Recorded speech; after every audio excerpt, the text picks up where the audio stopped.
magandang buhay sa lahat mga ka-agri. Welcome back sa ating channel. Shoutout sa bago at regular nating subscriber. Ang nakikita nyo po yung aking pagpupruning. Sinampula ko na agad para wala na tayong intro. Ang pagpupruning po at least isang dangkal. Ganyan, pwede na paigsipa nga. Huwag nyo tatanggalin dito dahil baka magkasugat ito, magkasakit. Yun po. Yan ay matatanggal later on ito ng kusa. Ito naman matigas na. Pwede siyang tungtungan. Akyatan. Ang tinatanggal po ay 1 hanggang 3 layer. Ito pwede na to. Bubungahan na ito. Bakit po? Hindi naman po nagbubunga dito sa ganito. Hindi maganda ang bunga sa ganyan maliliit. Kasi nga ang sustansya nasa taas pataas, hindi naman sa pagganon. So ito ay bubunga na. Para mag-concentrate po ang bunga pataas yung nutrient ng ating pong halaman. Kaya kita nyo, nabubulok yan ganito. Yan, mababali yan later on ito. Ngayon lang po yung pagpupruning.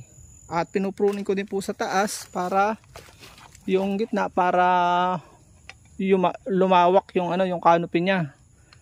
Magpupruning pa po tayo doon.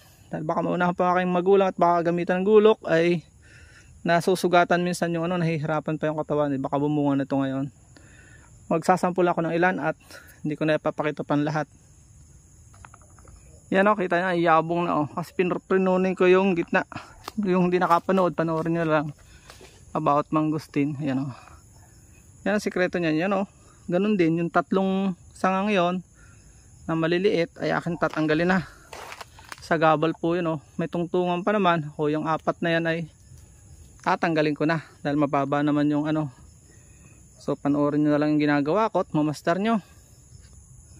Mas maganda kung gagamitin nyo po na pampruning ay yung pakawit. Hindi nasa bayan lang, hindi ko nadala. Since meron naman tayong pampruning itong ganito, mura lang po ito. Dumi ng kamay ko, ako'y nagpison.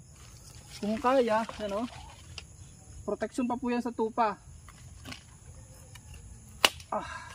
Tigas. Ito para hindi siya paglaruan ng tupa pagbalik nila dito sa kulungan. Diba? Maganda na. Mas maganda siyang tingnan kapag tanggal ito. Huwag ka namang hinayang.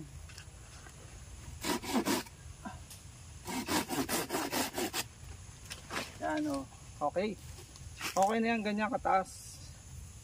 Ganyan lang kataas po ang tinatanggal. Hope may natutunan po kayo. Huwag kayong manghinayang, talagang ganon, biblical.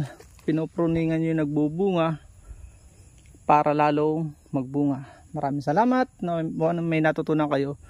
Bye bye and God bless. So yan bonus na lang pong information. Binabalutan namin ng basahan para hindi makabkab ng tupa.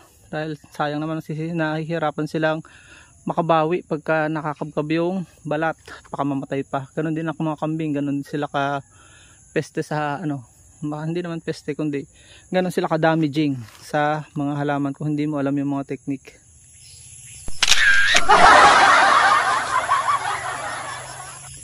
At dyan po nagtatapos ang ating munting vlog.